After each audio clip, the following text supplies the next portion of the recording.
Fred Film Radio, this is Chiara Nicoletti from the 35th Torino Film Festival. I'm in company of Graham Skipper, director of Sequence Breakers, screening here in the After Hours section. So welcome. Thank you. Happy to be here. So first of all, for our listeners, how would you describe a sequence breaker? Sequence Break is it is a love story between a guy and a girl and evil, sentient video arcade machine.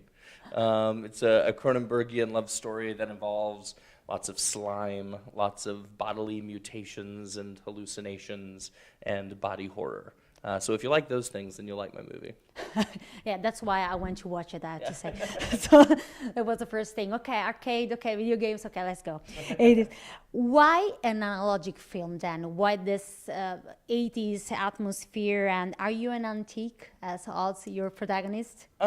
Yeah, I would say I'm an antique. I wanted to explore a lot of themes of nostalgia, and especially right now we see so many films and TV shows that are tackling themes of nostalgia, like Stranger Things that we're talking about.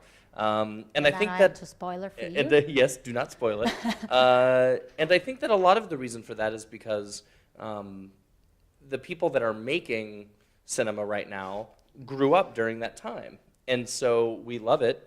It has a really important place in our hearts. And for me, I wanted to explore kind of the dark side of that, of when you can't move out of it, and when you are trapped in your own passion, and trapped in your own hobby, and trapped in your own past, and you can't get out. How do you get out without destroying what you love? And that's a lot of the story of Sequence Break and some of the themes we wanted to play with.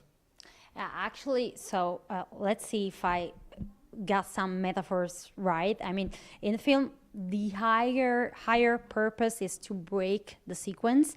And is that somehow like an advice that you give yourself, and it's a sort of a message of the film that you should not like follow the path that society is imposing you, like in a way find your own way of...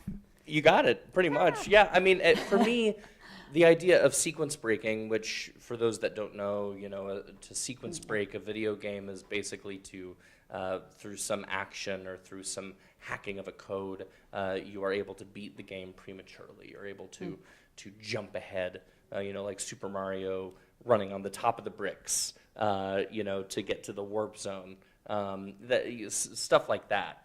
And for me, the idea of sequence breaking life is sort of like looking at things laterally, that sometimes you get so focused on, I gotta do this, you get a job, and then you get married, and then you move up in your job, and then you do this, and that's what society tells you to do. And sometimes when you get stuck in a rut, you can't figure out how to get ahead, you look at it from a different angle, and then you're able to really achieve what you want to achieve. In the film, the protagonist, she says everybody gets an hit moment. So do you really believe that? And what was the hit moment for you, if you can tell us? 100%. Yeah, I feel like I've had a couple of it moments in my life. I think that, one of them was deciding where I wanted to go to theater school. It really set me on a path to meet people that became very important to me. It was with those people that I started my theater company in New York, and it was through those people that I met, other people, and that led me to LA and started me in horror films. The idea of an it moment for me is when something hits you, and you have a choice, and you can either follow that path, even though maybe it's not the right one, it seems. Maybe it's one that shouldn't be, that your logical mind says, I shouldn't follow that. Or you decide, well, okay, I'm just going to go with the safe choice. And the it moment is when you choose to just go, okay, I'm going to do it. And then another it moment for me was literally deciding to make this movie.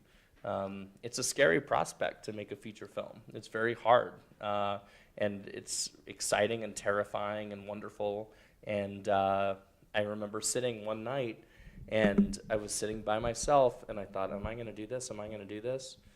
This is an it moment. Just do it. We're going to do it. And then we did it. Now I'm here, and I'm in Torino, Italy, and I'm like, whoa, okay, it was the right choice. Was it an inevitable choice for you to choose like a genre film? Yeah, I'm a huge genre fan. I'm a gigantic nerd. I've loved horror films all my life, and I've been very lucky to have cultivated a career as an actor in horror films. And so, when the opportunity came to write and direct a film, it was absolutely going to be in the genre. For me, personally, the genre, whether that be horror or sci-fi or fantasy or whatever, those are the movies that speak to me the best. And those are the movies that resonate with me. And so I want to make films like that for other people. What are your influences? What you mentioned Cronenberg, obviously, but what are the others? Other influences for Sequence Break specifically were Ken Russell's Altered States, Tetsuo's The Iron Man, the amazing film Beyond the Black Rainbow was a big influence on me. Those are some of the primary ones. Another huge influence aesthetically, honestly, were the films of Dario Argento. I've been a huge Argento fan my whole life, and my director of photography and I would often use Argento's lighting schemes as our sort of litmus test of, if we would say, oh, should we make this green more green?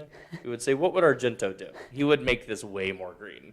So we used that sort of fearlessness as our guide, and I think it worked.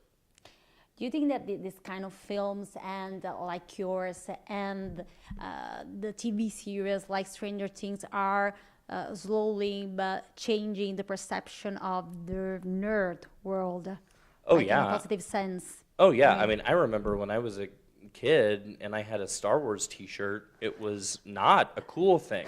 No. And now, you walk into an Urban Outfitters or I don't know what whatever you have over here, and it's like, oh, and they're selling designer Star Wars T-shirts. It's all changing, and I honestly think a huge reason for that is because the people that were the nerds growing up are now the successful ones, and they're the ones in charge, and they're going, hell yeah, I'm gonna make a $300 million superhero movie. Why not? So yeah, it's absolutely changing the landscape of it, and I love it. Bring me more. I mean, that's what I love. One last question. Since you're an actor, why did you decide not to act in your film? I don't know how people act in their own films. I thought about it for like half a second, and I went, there is no way that I'm going to be able to effectively direct my first time out and also be a good actor.